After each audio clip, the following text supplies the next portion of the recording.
Assalamualaikum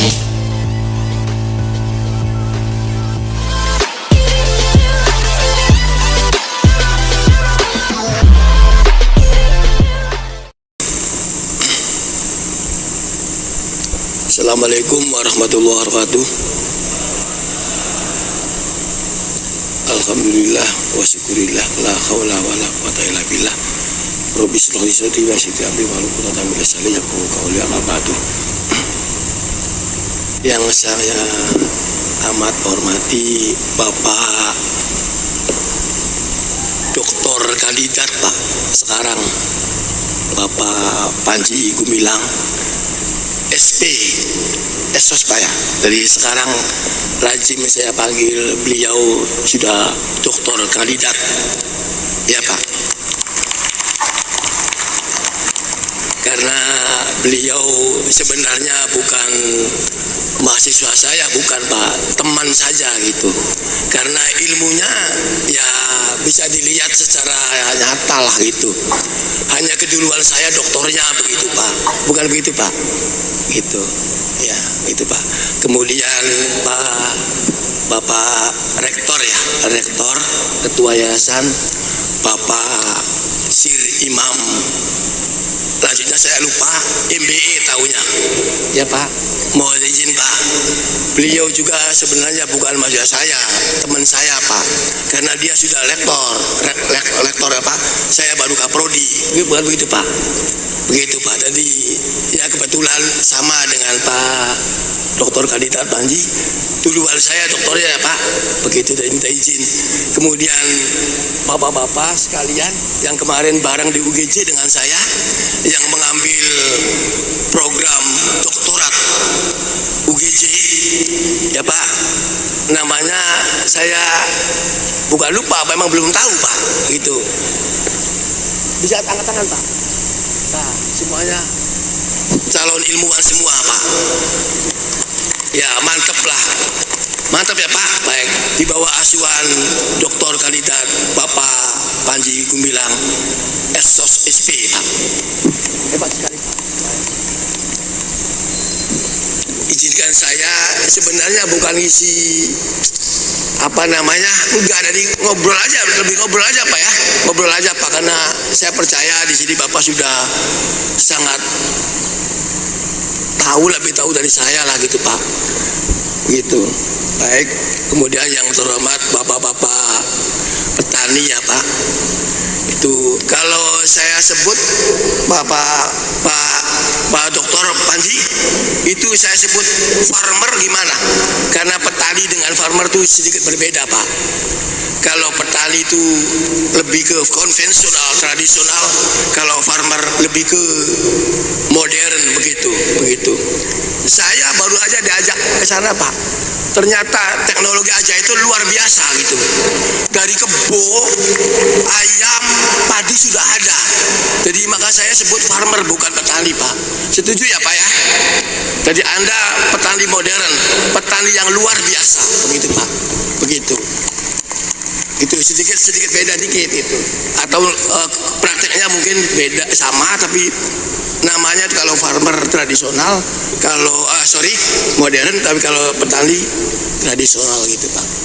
Itu seperti dikatakan Pak pembahasan tadi, spesifikasi saya sebenarnya bukan filsafat Pak, saya hukum, kriminologi kejahatan. Jadi karena saya S1 pidana, S2 pidana, dan S3 pidana, tapi belum ya istilah seperti itu, begitu. Jadi saya mungkin ahli bidang saya yaitu hukum pidana Pak, begitu. Karena hukum kan banyak, ada perdata, ada pidana, ada tata negara, agraria, dan hubungan internasional gitu. Silakan bapak-bapak kalau berminat, anak-anaknya atau bapak sendiri yang di S2, silakan di kami di Wiralodra ada Pak, atau di UGJ di S3 boleh ya Pak, sekalian dagang gitu, boleh gitu, dikit lah gitu, barangkali ada yang nyangkol kan Pak gitu Pak. Izin ya Pak Rektor ya, boleh ambil dagang ya Pak. Baik gitu. Kalau filsafat kan ini aja lah, permukaannya aja Pak. Saya percaya pada Bapak Doktor tadi Panji bilang lebih ulung, lebih dhuwur lah, lebih tinggi filsafatnya apa gitu. Gitu. Sedikit gini aja deh. Kalau kita bicara filsafat itu begini Pak. Baik, kita biasanya gini. Kalau ilmiah itu biasanya dimulai dari definisi. Jadi what is definition? Coba. Jadi filsafat itu kira-kira definisinya apa?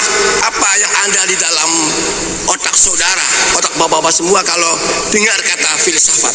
Philosophia, apa yang ada dalam benak saudara, akal saudara? Barangkali ada yang bisa Pak, yang bisa memberi jawaban yang kecil ke saya barangkali kalau dengar kata filsafat atau filosofia. Ada Pak, barangkali Pak, silakan Pak. Ada Pak, barangkali yang tahu kata filsafat itu apa yang kalau ada di dalam benak saudara itu apa itu? Mau dibantu Pak? Silakan Pak. Silakan Pak. Ya, ini nyantai aja Pak, jangan terlalu kaku Pak. Bukan begitu Pak, biasa aja lah. Ya, Assalamualaikum warahmatullahi wabarakatuh. Ya. Atas nama saya Sukino, anggota P3 KPI. Ya. Filsafat itu artinya itu mengapa, bagaimana, untuk apa. Bagaimana Pak? Bisa one more again please, diulangi lagi Pak. Ya, mengapa, bagaimana, untuk apa. Oh iya ya, mengapa ya, bagaimana dan mengapa. Ontologi, epistemologi, aksiologi. Oke ya, nggak apa-apa lah. Ya, terima kasih. Ya. Oke, saya apresiasi sekali seorang petani bisa bicara aksiologi, epistemologi dan ontologi. Luar biasa Pak, luar biasa. Bukan begitu, ini saya percaya pada beliau gitu. Ontologi, terus aksiologi, mengapa, bagaimana dan untuk apa. Good, very good, gak apa-apa. Ya itu. Tapi saya tidak lama-lama di situ ya Pak, karena waktunya kan sebentar gitu. Oke. Ada lagi barangkali Pak yang berbeda, mengapa, bagaimana dan untuk apa. Itu ada lagi Pak, barangkali Pak. Estetika, logika, apalagi etika barangkali. Ada lagi yang ini, yang pendapat yang berbeda. Silakan Pak. Hitung-hitung kuliah umum aja lah. Ada barang sebelah sini Pak. Kalau nggak ada saya deh. Oke, jadi begini, saya percaya Bapak udah tahu, tapi saya mengklarifikasi dulu, bukan dari definisi Pak, tapi saya dari working definition. Artinya sebuah definisi yang dibuat sendiri oleh kita dalam kerangka kerja kita. Karena banyak definisi filsafat itu, makanya dari filsafat yang lama, yang ada lagi selalu disanggah. Makanya tidak ada definisi yang tetap begitu. Jadi di sini tidak ada definisi yang mensyaratkan kepastian dan tidak tergugat. Kalau menurut saya definisinya yang menurut ini ya, artinya definisi working definition sebuah perenungan yang mendasar tentang hal-hal pokok dalam hidup kita. Nah, perenungan berkontemplasi, perenungan yang mendasar tentang hal-hal pokok dalam hidup kita. Itu yang dipertanyakan dalam filsafat dan yang dicari di dalam filsafat begitu. Jadi sebuah perenungan mendasar tentang hal-hal pokok dalam hidup kita. Begitu. Nah, apa dikatakan mendasar itu? Di sini mendasar itu radikal. Radikal itu bahasa Itali, radik artinya total sampai ke akar-akarnya begitu. Ini yang dicari dalam filsafat begitu Pak. Itu. Tapi sudah bagus lah Bapak tadi ya, begini sudah bagus begitu. Begitu Pak. Artinya saya ulangi lagi, perenungan yang mendasar tentang hal-hal pokok dalam hidup kita. Jadi apa sih yang dicari dalam filsafat itu? Itu Pak. Jadi hal-hal yang pokok itu apa sih yang dalam hidup kita, seperti ya makan, sandang, pangan biasa lah. Yang lebih mendasar itu yang dicari. Jadi gini, saya bercerita dulu. Kalau Anda punya anak-anak kecil nih, anak kecil seperti ini,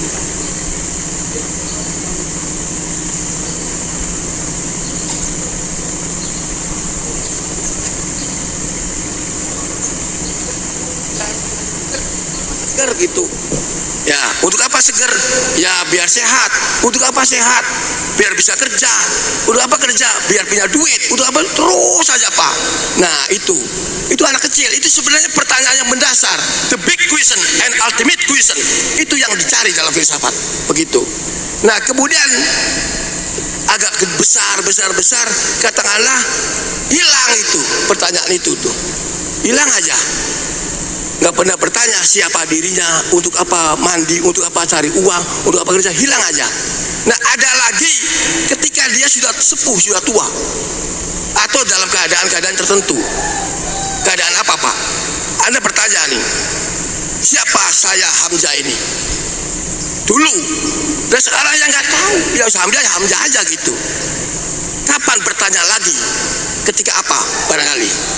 Ini kuis, kalau Anda bisa luar biasa sekali. Kapan Pak? Ketika Anda berfilsafat kembali, kapan? Coba, silakan Anda pakai teori Karl Jasper, seorang Itali, filsafatnya itu luar biasa sekali. Manusia tanya diri dia sendiri, ketika apa? Ketika apa Pak? Barangkali Pak. Yang S3 siswa saya barangkali bisa menyumbang saya Pak. Kapan? Ketika manusia itu bertanya dirinya sendiri. Kapan Pak? Ketika apa? Ketika situasi apa Pak? Saya turun ya Pak, sini ya Pak ya. Jangan terlalu atas lah, saya meninggal di sini. Bagaimana Pak? Ketika bengong, merenung. Kalau merenung kan diem aja Pak Rektor. Ketika apa coba? Ya, bertanya sendiri dalam konteks ultimate and the big question. Kapan Pak? Tidak lewat Pak. Barangkali yang lain Pak. Ketika kapan? Coba ketika kapan? Masalah yang bagaimana? Sedikit lagi Pak. Ini luar biasa ini. Padahal belum S3 ya Pak. Insya Allah mau Pak. Oh alhamdulillah. Ngambil apa Pak? Hukum saja. Boleh hukum? Boleh hukum ya. Tapi jangan hukum rimba ya Pak. Baik. Alhamdulillah ini. Silakan Pak. Yaitu ketika manusia menemukan masalah dan tidak menemukan jawaban, lalu penasaran dan ingin terus menggali seluruh kemampuan dirinya untuk menemukan jawaban atas pertanyaan itu. Iya. Boleh. Sedikit lagi deh. Saya kurang sempat, sedikit lagi. Sedikit. Nilainya baru 75 gitu. Yang 90 coba. Barangkali B Pak, B. Ya. B. Kalau nilai kuliah B. B, ya. B kurus Pak. Oh, B ya. kurus. Ada yang lain barangkali. Ngobrol aja Pak, barangkali Pak. Coba ada lagi? Baik, kalau nggak ada, saya aja ya. Jadi ketika manusia itu dibenturkan pada dinding yang tidak terpecahkan, itu Pak. Baru misalnya ibu punya anak, antar TK, hamil aja susah, punya anak. Ya, apa hari diantar ke TK. Tiba-tiba jangan terjadi ya Bu, tabrak mobil, des, mati. Kan bertanya, ya Allah kenapa saya begini? Kenapa bukan yang lain? Itu baru tanya sendiri. Itu apa namanya? Boundary situation. Itu boundary situation. Ketika mengalami itu, manusia bertanya diri sendiri. Boundary situation. Oke? Nah itu saya ambil dari filsafat Karl Jasper Pak. Ketika dalam dibenturkan otaknya nggak kuat, baru pertanyaan lagi. Setuju Pak? Setuju, nggak apa-apa. Filsafat itu seni bertanya. Harus tidak sama. Saya dan Anda tidak sama, tidak apa-apa. Tapi kita adu argumennya. Setuju ya Bu ya? Seperti itu. Ada tanyakan lagi sampai di sini Pak? Manusia itu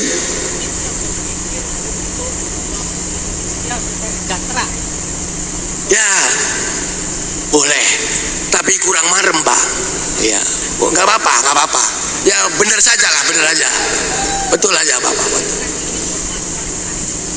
Ya, Indonesia dan itu sudah biasa Pak. Tapi kalau filsafat itu yang the big and ultimate question, persoalan besar dan persoalan yang misteri yang tidak bisa dicerna oleh akal, baru berfilsafat. Oke? Rektor? Oke, gitu. Ya oke ya, silakan dicari di YouTube. Semua ada di YouTube Pak, ada semua di YouTube. Satu yang tidak ada di YouTube, apa tuh Pak?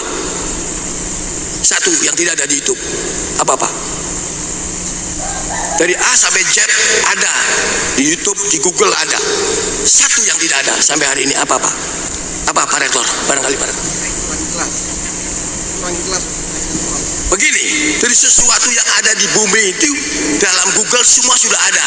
Menurut saya Pak, satu yang belum ada di situ, apa itu? Apa barangkali? No. No. Ada pasti. Ada. Apa yang belum ada Pak? Rasa, perasaan Pak. Perasaan. Makanya kalau Anda kuliah dengan saya S3, jangan coba-coba membohongi saya Pak. Tulisan IE, jangan coba-coba. Saya tahu ini tulisan mesin dengan tulisan akal. Tidak ada rasanya, ngambang Pak, begitu Pak. Oke. Mau skripsi, mau tesis, mau disertasi. Yang bagus itu yang mikir sendiri dengan model paraphrase, begitu Pak. Atau functionally illiterate, begitu. Jadi Anda itu sangat bagus sekali diajar itu punya visi dan misi sendiri, begitu loh Pak. Jadi Anda kalau nulis itu jangan ikut-ikutan tulisan yang dulu, tapi harus tulisan Anda sendiri, ditambah atau dikurangi. Jadilah visi misi sendiri, atau bahasa sononya itu functionally illiterate. Oke Pak. Sebentar Pak, agak serak Pak, minum dulu. Izin Pak.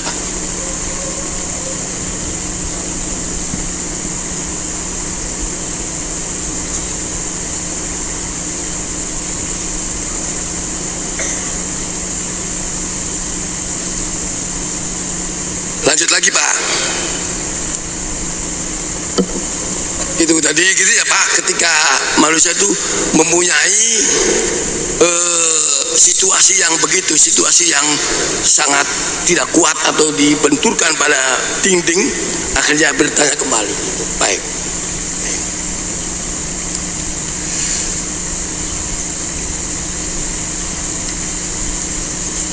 Oke, judul saya ini kan ceritanya kan filsafat membaca. Saya lebih cenderung ke membaca buku Pak, reading book ya, membaca. Baik, Pak Doktor sudah banyak membaca buku? Dengan hormat Pak, saya tanya Pak, membaca sudah banyak Pak? Banyak. Boleh jujur Pak, kalau persiapan menulis disertasi Ya. berapa buku Pak? Buku Ya, untuk filsafat atau kalau disertasi. ya sesuai dengan yang diberikan Ya. judul-judulnya itu. Oke. Kita sudah sebagian sudah Baik. dan itu kita baca. Membaca ya Pak. Bagus ya Pak. Baik.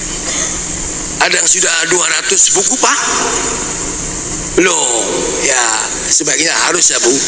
Untuk dokter seperti itu. Dan itu ada apa dengan buku gitu Pak? Begitu. Jadi begini mulanya.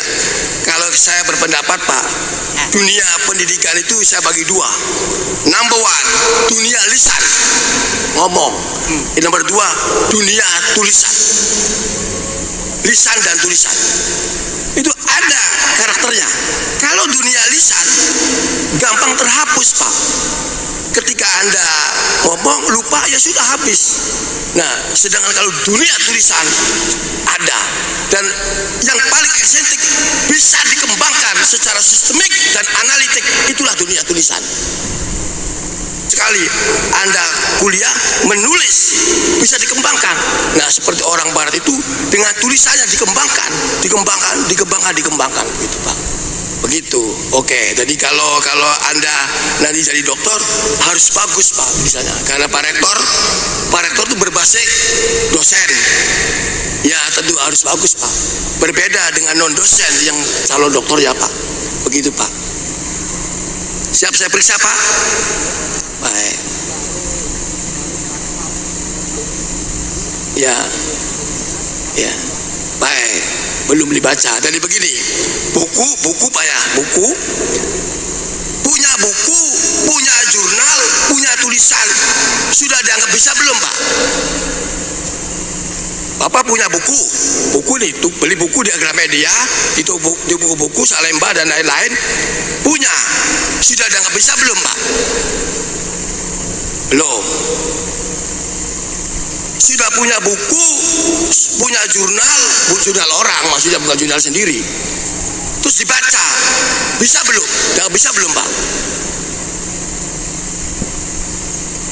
Ya, sudah dibaca, sudah dianggap bisa belum? Sudah. Baik, menurut Bapak Pak, punya buku, punya tulisan orang maksudnya Pak, Anda baca, sudah dianggap bisa belum? Belum. Kalau belum, kapan dianggap bisa? Silakan Pak.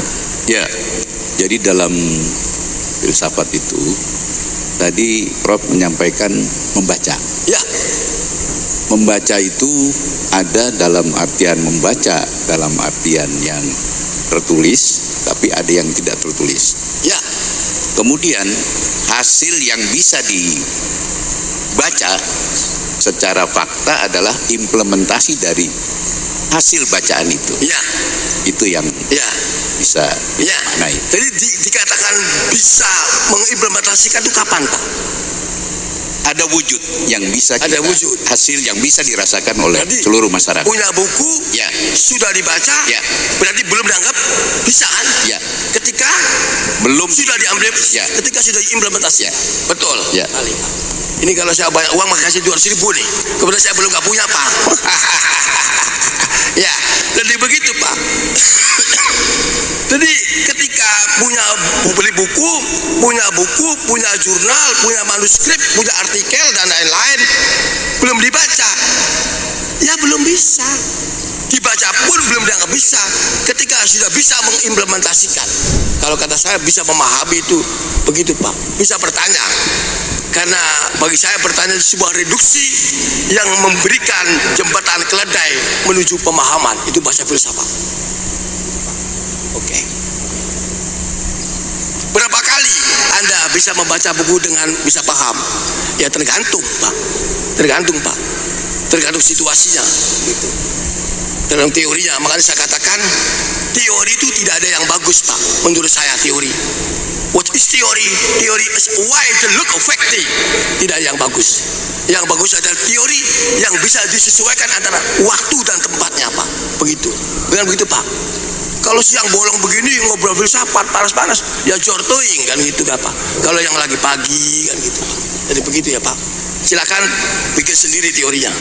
Oke, jadi kalau yang calon-calon S3 itu wajib hukumnya membuahkan sebuah teori baru, novelty, ya, atau bahasa sekarangnya apa? Bahasa kerennya Pak? Apa Pak? Apa itu? Lompatan baru. Ada yang lain Pak? State by of the art kan? Itu loh Pak. Itu ada di abstraknya nanti Pak. Jadi kalau saya sarankan Bapak kalau tulis itu abstrak dulu Pak. Abstraksi dulu.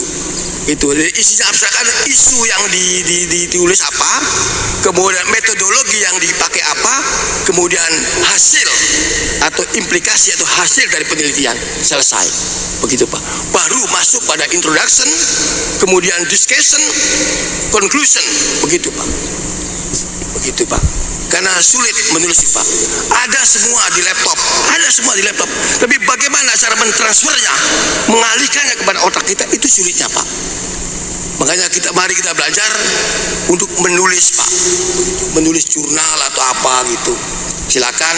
Kalau di sini mungkin terkait dengan ilmu pengetahuan teknologi pertanian ini bagus, teknologi pengembangan apa juga bagus, seperti itu Pak.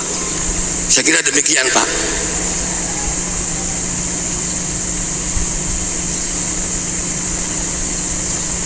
Jadi begitu kalau membaca tuh. Kemudian sekarang ini manfaat membaca buku atau membaca apa aja. Di situ ada aspek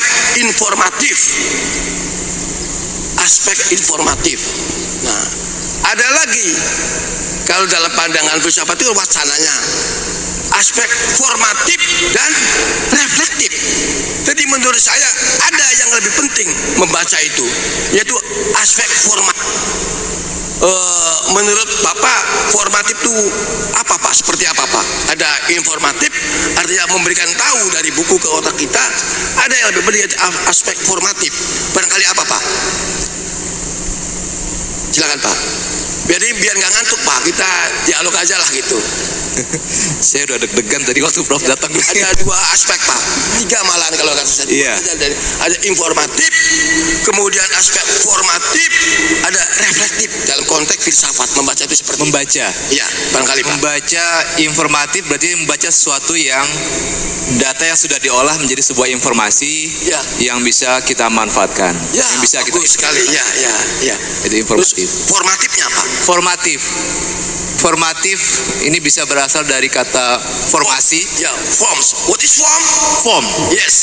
Jadi suatu bentuk. Yes, bentuk, wujud. Yes. Wujud ya, Good. ada wujudnya. Ini dosen Al-Zaitun pintar sekali. Baik. Terima kasih. Oke.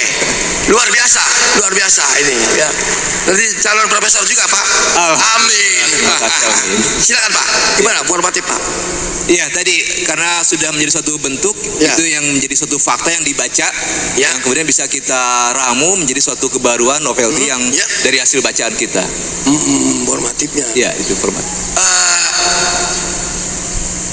65 deh. Ada yang lebih ini barangkali Pak. Yang 80 atau 90 barangkali Bapak ada Pak. Formatif dalam pandangan Bapak seperti apa? Barangkali Bapak bisa Pak. Pak Dokter ya? Ya. Barangkali kita sharing aja Pak, boleh Pak, barangkali. Atau yang lain Pak, barangkali formatifnya. Membaca itu ada aspek